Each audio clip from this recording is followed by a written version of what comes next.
Die Schifffahrt hat mich schon eigentlich als kleiner Jungen, sie war sehr interessant für mich und ich wollte eigentlich diesem Beruf nachgehen.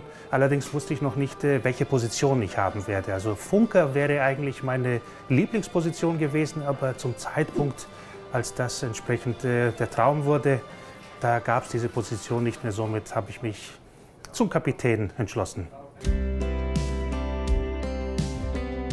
Ich bin ein bisschen technikbegeistert. Mein Vater war auch ein Hobbyfunker, ein Funkamateur und hat mehrmals mit Schiffen auch kommuniziert. Und somit habe ich gedacht, oh, das wäre ja mal interessant, auf der anderen Seite zu sein. Und entsprechend wollte ich das auch mal so erleben.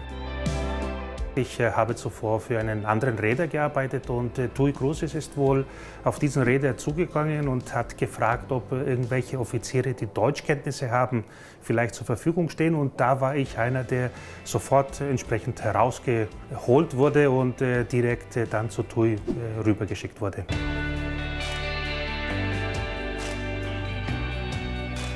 Und die Mein Schiff 3, das war ja unser erster Neubau, wo viele Ideen hineingeflossen sind. Und alles musste vorbereitet werden. Und somit die erste Ankunft für mich als Bauaufsicht in Turku, wo man nicht so genau wusste, was wird hier überhaupt gebaut oder wie heißt das Schiff in Zukunft.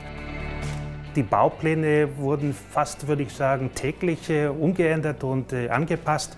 Und vieles musste noch ausprobiert werden. Und ich war bei den Tests entsprechend immer mit dabei. Und ja, wie zum Beispiel so eine Gangway funktioniert, ob sie funktioniert und zuverlässig sein wird, das durften wir dann zu diesem Zeitpunkt prüfen. Später, als dann die 4, 5 und 6 entstanden sind, da wusste man ja bereits, auf der 3 hat alles gut geklappt. Aber die 3 war eine Art Versuchsexperiment für uns alle.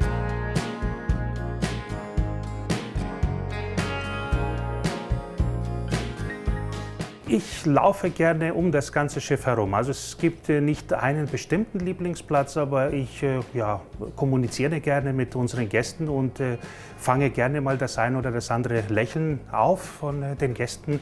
Angekommen. Ja, aber noch nie die Kapitän am Noch nie angetroffen, am ersten Tag nicht. Meistens nur im Restaurant gehe ich mal davon aus. Immer auf zu. Denn wenn es den Gästen gut geht, dann geht es einem Kapitän auch gut. Meine Besatzung, die habe ich sehr, sehr gerne. Ich sehe sie ja kontinuierlich über mehrere Monate.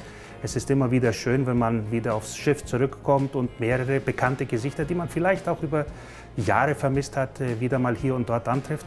Und auch in neuen Funktionen, in neuen Positionen. For sure, number one is number one, you know, best ship ever, no?